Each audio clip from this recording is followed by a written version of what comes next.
Discuss చేసిన విధంగా సందర్భం ఏంటి అని అంటే ఈరోజు వరల్డ్ ఐవీఎఫ్ డే. మనకి రాజమండ్రిలో 49 ఇది 3rd ఇయర్ రన్నింగ్ అనమాట. ఇప్పటి వరకు మోర్ దాన్ 1000 ఇన్ఫర్టిలిటీ కపుల్స్ని చూడటం జరిగింది. అండ్ ఇన్ఫర్టిలిటీ కూడాను చాలా ఎక్కువ అవుతుంది డే బై డే, అది అందరికీ తెలిసినదే. ఇప్పుడు మనకి చూసుకున్నట్లయితే ఆంధ్రాలో ప్రతి కపుల్కిను fertility rate, total fertility rate అనేది 1.7 ఉంది. అంటే ఒక కపుల్కి ఆన్ అన్ యావరేజ్ 1.5 కింద కన్సిడర్ చేస్తాం అనమాట. ఇది ఎందుకు అంత ఇంపార్టెంట్ అని అంటే ఫర్టిలిటీ రేట్ అనేది బాగా తగ్గిపోతుంది. ఇది ఇలానే కొనసాగుతూ ఉన్నట్లయితే ఒక 20 to 30 ఇయర్స్లోగా ప్రతి కపుల్కి ఒక చైల్డ్ ఉండడం కూడాను డిఫికల్ట్ అవుతుంది అనమాట.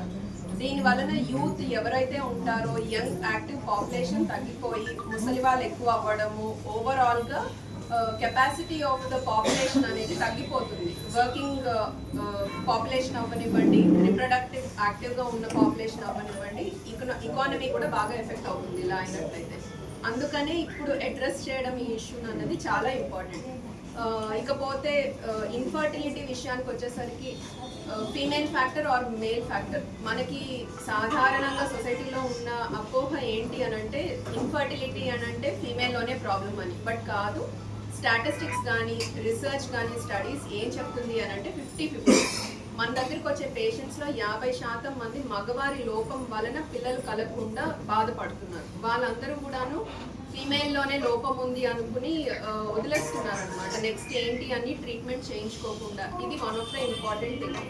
నెక్స్ట్ వచ్చేసరికి మన 39లో రాజమండ్రిలో ఇది 3rd ఇయర్ అవ్వటం, ఇంతమంది ఇన్ఫర్టైల్ కపుల్స్కి ఇప్పుడు మీరు చూసినట్లయితే ఇక్కడ కూడాను చాలా మంది విత్ బేబీస్ వచ్చారు. డెలివరీ అయ్యి వాళ్ళ పిల్లలతోని వచ్చి మనతో ఈ సెలబ్రేషన్ని పార్టిసిపేట్ చేసుకుంటూ ఉన్నారనమాట.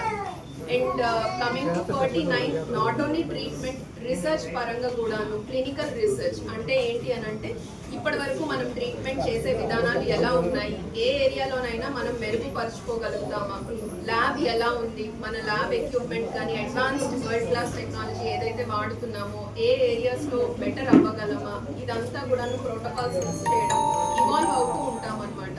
అందుకని క్లినికల్ ఎక్సలెన్స్తో పాటు రీసెర్చ్ కూడా 49లో ఉందన్నమాట. సో ఇవి మనకున్న అడ్వాంటేజెస్.